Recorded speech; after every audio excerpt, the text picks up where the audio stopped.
الحمد لله رب العالمين والصلاة والسلام على سيد الأنبياء والمرسلين أما بعد فأعوذ بالله من الشيطان الرجيم بسم الله الرحمن الرحيم السلام علیکم ورحمۃ اللہ وبرکاتہ۔ ناظرین و سامعین عزیز محتشم، آج ایک بھائی نے بنوری ٹاؤن کا ایک فتویٰ سینڈ کیا کہ اس کے متعلق آپ کیا کہتے ہیں، اس کی وضاحت آپ کریں۔ تو اس کے متعلق آج ہم حاضر ہوئے ہیں۔ اللہ تبارک و تعالی جل جلالہ آپ کی اور ہماری حاضری اپنی بارگاہ بے کس پناہ میں قبول و مقبول فرمائے۔ وہ فتویٰ کیا تھا، آئیے پہلے آپ اس فتویٰ کو دیکھیں، سنیں، اس کے بعد ہم عرض کرتے ہیں۔ یہ فتویٰ بنوری ٹاؤن کی آفیشیل ویب سائٹ ہے جس کا نام ہے جامعۃ العلوم الاسلامیہ، اور علامہ محمد یوسف بنوری ٹاؤن کراچی پاکستان، یہ اس کی ویب سائٹ ہے۔ تو اس کے متعلق آج ہم حاضر ہوئے ہیں کہ اس میں فتویٰ کیا ہے۔ وہ فتویٰ ہے کہ ان صاحب سے سوال ہوا کہ محرم کے مہینے میں نیاز حسین کھانا اگر بطور ہدیہ حلیم وغیرہ آ جائے تو اس کا کھانا جائز ہے یا نہیں۔ تو اس کے متعلق انہوں نے جواب دیا ہے کہ اہل بیت اطہار کے ساتھ دیکھیں کہ کس طرح ان لوگوں کی بغض اور عداوت ہے۔ یہ آج کا یہ کام نہیں، بلکہ یہ اہل بیت کے ساتھ شروع سے ہی ان لوگوں کا بغض اور عداوت ہے۔ تو ان لوگوں نے کیا فتویٰ دیا؟ جواب: نیاز حسین کے نام سے محرم کے مہینے میں جو کچھ بانٹا جاتا ہے اس کا کھانا حرام ہے، کیونکہ یہ چیز اللہ تبارک و تعالی کے علاوہ کسی کے نام پر ہو تو اس کا کھانا حرام ہے، معاذ اللہ۔ یہ ان لوگوں کی فتویٰ ہے۔ اور آگے لکھتے ہیں کہ اس طرح ان دنوں میں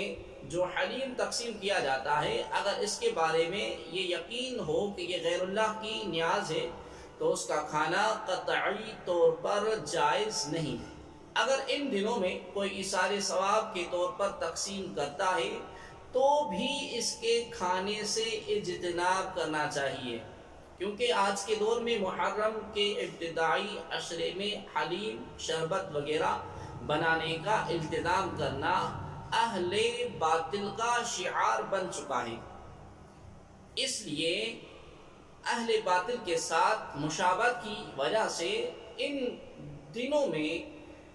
اس طرح کے مخصوص اشیاء کے ساتھ ایثار ثواب کرنا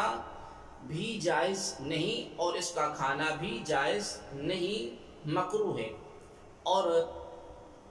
انہوں نے ایک قرآن کریم فرقان حمید کی آیت کریمہ اس فتویٰ کے اندر پیش کی ہے۔ وہ کیا ہے وہ بھی ہم آپ کے سامنے عرض کرتے ہیں۔ لکھتے ہیں، قرآن کریم فرقان حمید کی آیت کریمہ پیش کی ہے کہ بسم اللہ الرحمن الرحیم، انما حرم علیکم المیتۃ والدم ولحم الخنزیر وما اہل به لغیر اللہ۔ یہ آیت انہوں نے پیش کی ہے اس نیاز کے حرمت کے اوپر، معاذ اللہ۔ اس کے متعلق تو ہم انشاءاللہ العزیز ایک مکمل ویڈیو بنائیں گے کہ اس کے مصارف کون ہیں اور اس سے مراد کیا ہے۔ تھوڑی وضاحت ہم ادھر عرض کر دیتے ہیں کہ اس آیت کریمہ کا مطلب یہ ہے کہ اللہ تبارک و تعالی نے تم پر حرام کیا مردہ جانور اور خون اور لحم الخنزیر اور خنزیر کا گوشت، وما اہل به لغیر اللہ، ذبح کرتے وقت کسی حلال جانور پر غیر اللہ کا نام لیا جائے تو اس کا کھانا حرام ہو جائے گا۔ مثلا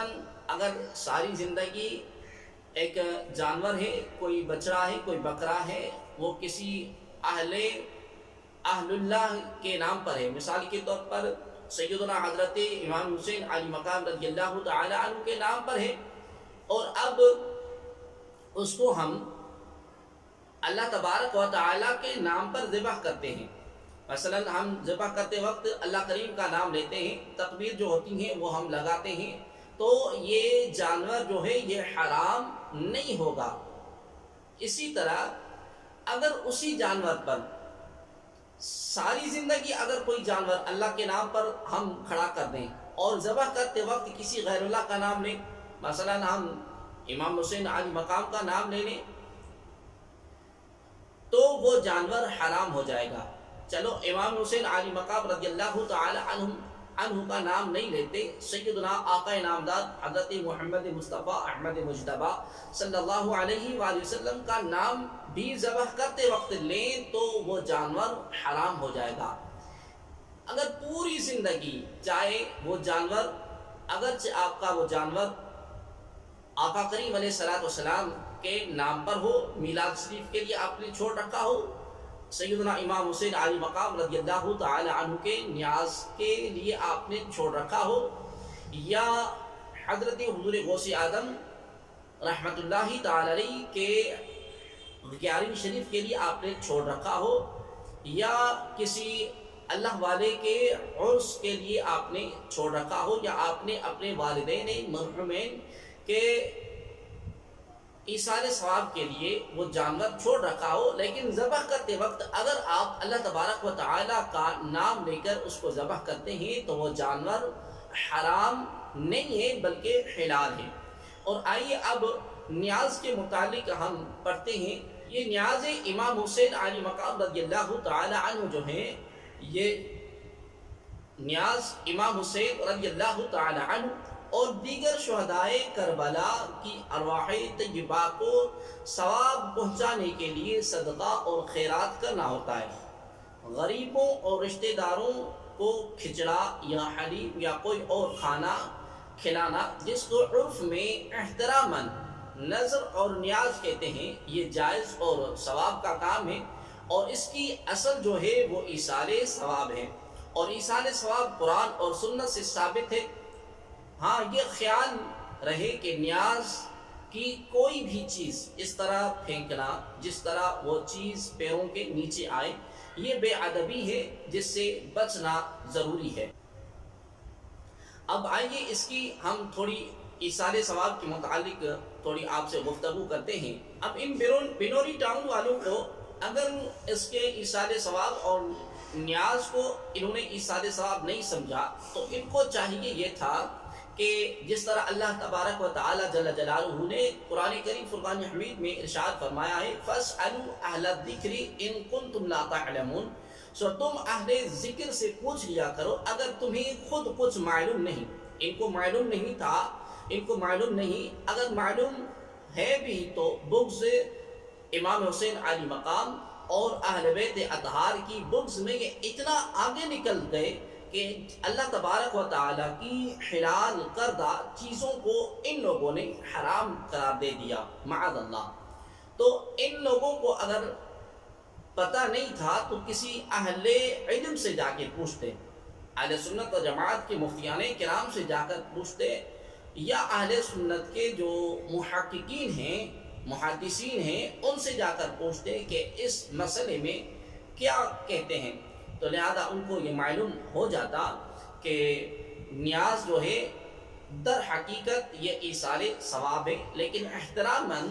اسے امام حسین علی مقام رضی اللہ تعالی عنہ کا نیاز کہتے ہیں. ایصال ثواب کے لیے تھوڑی وضاحت ضروری ہے کہ ایصال ثواب کے مروجہ جائز طریقے. ایصال ثواب کا سب سے پہلا ایصال ثواب کا سب سے پہلے مسئلہ اس وقت آتا ہے جب کسی مسلمان کا انتقال ہو جاتا ہے. ہمارا کوئی عزیز، کوئی بزرگ، کوئی چھوٹا یا بڑا شخص انتقال کر جاتا ہے تو پھر اس کے انتقال کے بعد 3 روز تک تعزیتی نشست کرتے ہیں، اور تعزیتی نشست کا 3 روز تک اہتمام کرنا سنت ہے. لہذا یہ غلط فہمی بھی ذہنوں میں نکل جائے کہ تعزیت کے لیے بیٹھنا اس کی شرعی حیثیت کیا ہے، یہ سنت ہے اور آقائد عالم صلی اللہ تعالی علیہ وآلہ وسلم کے عمل مبارکہ سے ثابت ہے. صحیح بخاری اور مسلم اور دیگر کتب احادیث کی روایت ہے کہ حضرت اما عائشہ صدیقہ رضی اللہ تعالی عنہ فرماتی ہیں کہ جب نبی اکرم صلی اللہ تعالی علیہ وآلہ وسلم کو حضرت زید بن حارثہ رضی اللہ تعالی عنہ اور حضرت جعفر بن ابو طالب رضی اللہ تعالی عنہ اور حضرت عبداللہ بن رواحہ کی شہادت کی اطلاع پہنچی تو آپ کریم صلی اللہ تعالی علیہ وآلہ وسلم مسجد میں ان کی تعزیت کے لیے تشریف فرما ہو گئے۔ اس وقت آپ کریم صلی اللہ علیہ وآلہ وسلم میں غم کی علامت نمایاں تھی اور میں دروازے کے شگاف سے دیکھ رہی تھی۔ صحابہ کرام رضی اللہ تعالی عنہم اجمعین بھی 3 دن تک تعزیت کرتے تھے۔ حضور علیہ السلام نے 3 دن سے زیادہ سوگ منانے سے منع فرمایا، سوائے اس عورت کے جس کا شوہر فوت ہو جائے، وہ عدت کے ایام 4 ماہ 10 دن میں سوگ منائے۔ 3 دن کے بعد دوست اور اقارب اور احباب اکٹھے ہو کر تلاوت کلام مجید کریں اور آخر میں قرآن مجید کے چاروں کل سورہ کافرون، سورہ اخلاص، سورہ فلق، سورہ ناس، سورہ فاتحہ اور سورہ بقرہ کی مخصوص آیتوں کی تلاوت کی جائے۔ اس تقریب قرآن خوانی کو ختم شریف کہتے ہیں اور ختم قرآن کے موقع پر اس طرح کے اجتماع کا اہتمام کرنا شرعاً جائز ہے، کیونکہ صحابہ کرام، تابعین اور اکابرین امت کا معمول رہا۔ اور امام نووی شارح صحیح مسلم بیان کرتے ہیں کہ ابن ابی داؤد نے حضرت قتادہ جو جلیل القدر تابعی ہیں اس سے صحیح اسناد کے ساتھ روایت کیا ہے کہ کان انس بن مالک اذا ختم القرآن جمع اہلہ ودعا لہ۔ حضرت انس بن مالک جب قرآن پاک ختم کرتے اپنے اہل عیال کو جمع کرتے اور دعا فرماتے۔ ایک ہی روایت میں ہے کہ ان قراء القرآن وختمہ ثم دعاء من على دعائه 4000 ملک، یعنی